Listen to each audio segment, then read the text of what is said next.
Alguns fatores aí relacionados a fraturas ósseas. Primeira coisa, eu posso ter uma força externa alta, ou seja, uma fratura, como acabou de acontecer agora, uma fatalidade, na verdade, né? Ossos longos têm maior possibilidade que aconteça isso. Se tiver uma geometria de aplicação de carga desfavorável, maior a chance. Só que eu tenho condições de frequência excessiva de aplicação de carga, que aí eu tenho um erro de planejamento. Vejam esse gráfico aqui, pessoal.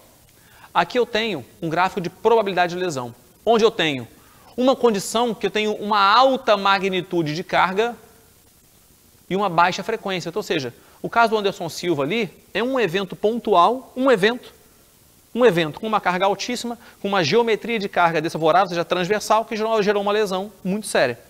Só que eu tenho uma outra condição, onde eu tenho uma carga baixa, só que com uma frequência alta. Aquela carga baixa de compressão, todo dia, todo dia, todo dia. Alguém lembra de algum exemplo aí? Falamos lá no comecinho do bate-papo de hoje. Se eu fizer uma corrida, aquele seu aluno que é obeso, que quer emagrecer, aí ele vê lá no g1.com dizendo que 30 minutos de caminhada por dia é bom para emagrecer. E é bom para a condição cardiorrespiratória, para quem é sedentário. Porra, é verdade. Aí o cara do nada, do zero, ele começa a fazer caminhada 30 minutos por dia, de segunda a segunda.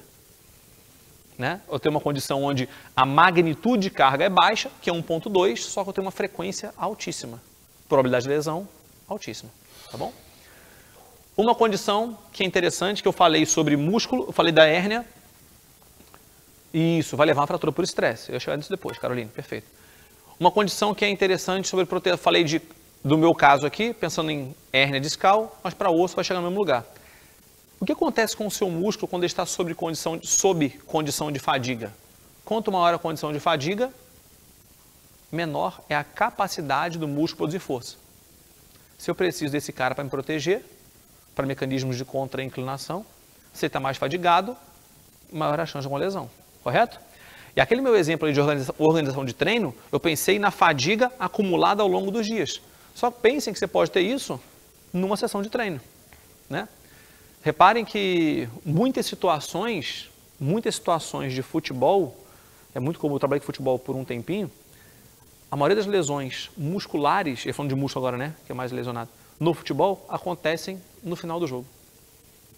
Por quê? Aquele cara muitas vezes já vem de carga acumulada de treino, já vem de carga acumulada, entrou em jogo, entrou para jogar com uma creatina quinase altíssima, sabiam que estava ali, mas por algum motivo o treinador escalou o cara, ele foi jogar, suportou ali 45 minutos, ele era para ser substituído, deixa mais um pouquinho ali, 20 minutos, ele vai ter um estiramento, alguma lesão que pode estar relacionado com a fraqueza muscular. Tudo bem? Com a fraqueza não, com a fadiga muscular. Tá? Então, pensar nisso quando eu vou prescrever um treino de corrida, por exemplo. Meu aluno vai fazer uma corrida de 10 km. O último quilômetro, aquele último quilômetro ali é para dar um sprint final. É a hora que o cara já está fadigado. Aí você vai dar um sprint, vai forçar mais no final, né? Então talvez mereça ser considerado também. E aí pensando em tecido ósseo, pessoal, uma coisa que pode nos ajudar a entender como o osso se adapta ao exercício positivamente, então pensando em pessoas que têm quadros de osteoporose, uma coisa que temos que pensar é, o que eu tenho que fazer para pessoas com osteoporose? Né? O que eu tenho que prescrever para pessoas com osteoporose? E por que fazer isso? Né? E a gente vai pensar nos astronautas, né? Os astronautas que foram lá para o espaço, no início, perdiam em torno de 25% de massa óssea após um ano no espaço.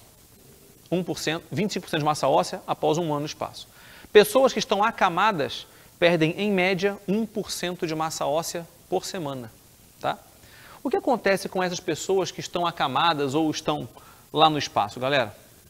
O que falta para essas pessoas? Hã? Mas quem está acamado tem a gravidade, não tem? Não tem um impacto. Mas será que eu preciso do impacto? Porque impacto seria isso aqui. Eu estou aqui em pé e faço... É isso que é conhecido como impacto. De uma corrida, de uma caminhada, que seja. O que eu preciso, na verdade?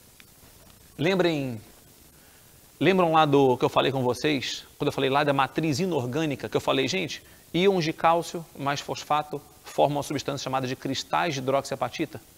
Lembra disso ou não?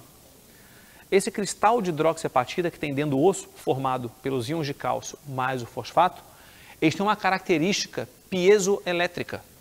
O que vem a ser isso? Quando ele sofre uma força de compressão ou de tração, ele libera uma carga elétrica. Se eu aplico uma carga de compressão contra o meu tecido ósseo, eu libero uma carga negativa, o que estimula a construção óssea, a formação óssea, por meio da ação dos osteoblastos. E se eu tenho uma tração óssea, ele libera a carga positiva, que estimula a reabsorção óssea, por meio da atividade osteoclástica. Se eu tenho uma pessoa que está no espaço, ele não tem, primeiro, não tem força, não tem ação da gravidade, então não tem força, ele não sofre com isso. E a pessoa acamada?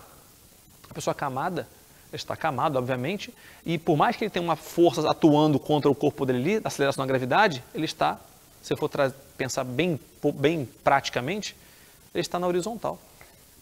Ele precisa ficar em pé, para ter essa força maior compressiva. Está claro isso, pessoal? Sim? Então, eu dou sempre esse exemplo, e para mim foi muito emblemático com o meu avô, e eu pensava nisso o tempo inteiro. Seu avô está acamado, se você puder, pega ele, leva no jardim ali fora para ele ver o jardim.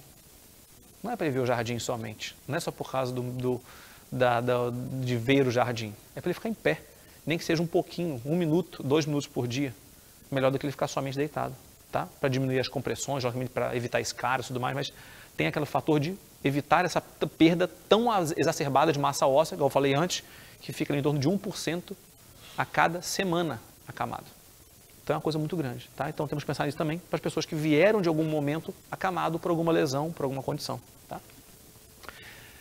E o que eu preciso então para ter melhora do meu tecido ósseo, da remodelagem óssea? E aí vamos pensar nisso aqui para pessoas que têm uma condição de osteoporose. Primeira coisa, eu preciso de estímulos de compressão e também de tração para o tecido ósseo, tá? Intensidade de carga. Intensidade de carga aqui não necessariamente se refere à intensidade pensando em percentual de VO2 ou percentual de 1RM, mas sim quanto eu estou gerando de compressão óssea, quanto de impacto está tendo para o tecido ósseo. Isso que é a intensidade que se refere aqui, tá? Frequência de estímulo, e aqui a frequência, atenção, não é somente a frequência semanal, mas sim a frequência também do estímulo propriamente dito. O tecido ósseo é um tecido viscoelástico, então estímulos com alta frequência são mais bem recebidos. E o que seria isso? Imagina, vou dar o mesmo exemplo que eu dou sempre, que eu acho que fica fácil entender. Você vai fazer uma caminhada por 1 minuto. Fazer uma caminhada por 1 minuto. Uma caminhada. 1, 2, 3, 4. Eu vou tendo vários contatos desse meu pé com o solo, correto? Aí pense em 1 minuto de caminhada, quantos contatos eu fiz com o solo? Com a mesma perna, porque eu quero o estímulo de compressão nessa extremidade aqui. Suponhamos que foram, sei lá, 50. Concordo que se eu fizer uma corrida por 1 minuto, eu vou ter muito mais impacto ali? Sim ou não? Nesse caso, pensando na frequência, eu estou tendo maior... O que é frequência? Frequência é quantidade de eventos por um intervalo de tempo. Então, quantos impactos por minuto eu estou tendo? Se eu fizer uma corrida, eu vou ter muito mais impacto, frequência de impacto, do que uma caminhada.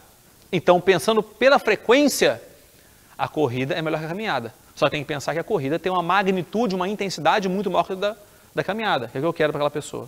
Outro exemplo, o pular corda, que gera um impacto de mais ou menos ali 3 vezes o peso corporal, tem uma frequência maior do que a corrida ainda. Não é isso? Não tem um monte de contato com o solo ali? Pô, então tem uma frequência maneira. Só que a intensidade é maior que a da corrida. Tá claro isso? Tudo bem? Então é essa frequência que a gente está se referindo aqui. E, por último, a localização do estresse. Lembrar que o osso, ele se adapta de maneira localizada. Então, não adianta eu querer... A pessoa está com uma osteoporose, sei lá, identificada no colo do fêmur, eu vou fazer trabalho com medicine ball para a extremidade superior. Não vai resolver nada para o fêmur. Tá? Não é sistêmico, é localizado. Isso é meio que óbvio, mas é bom lembrar.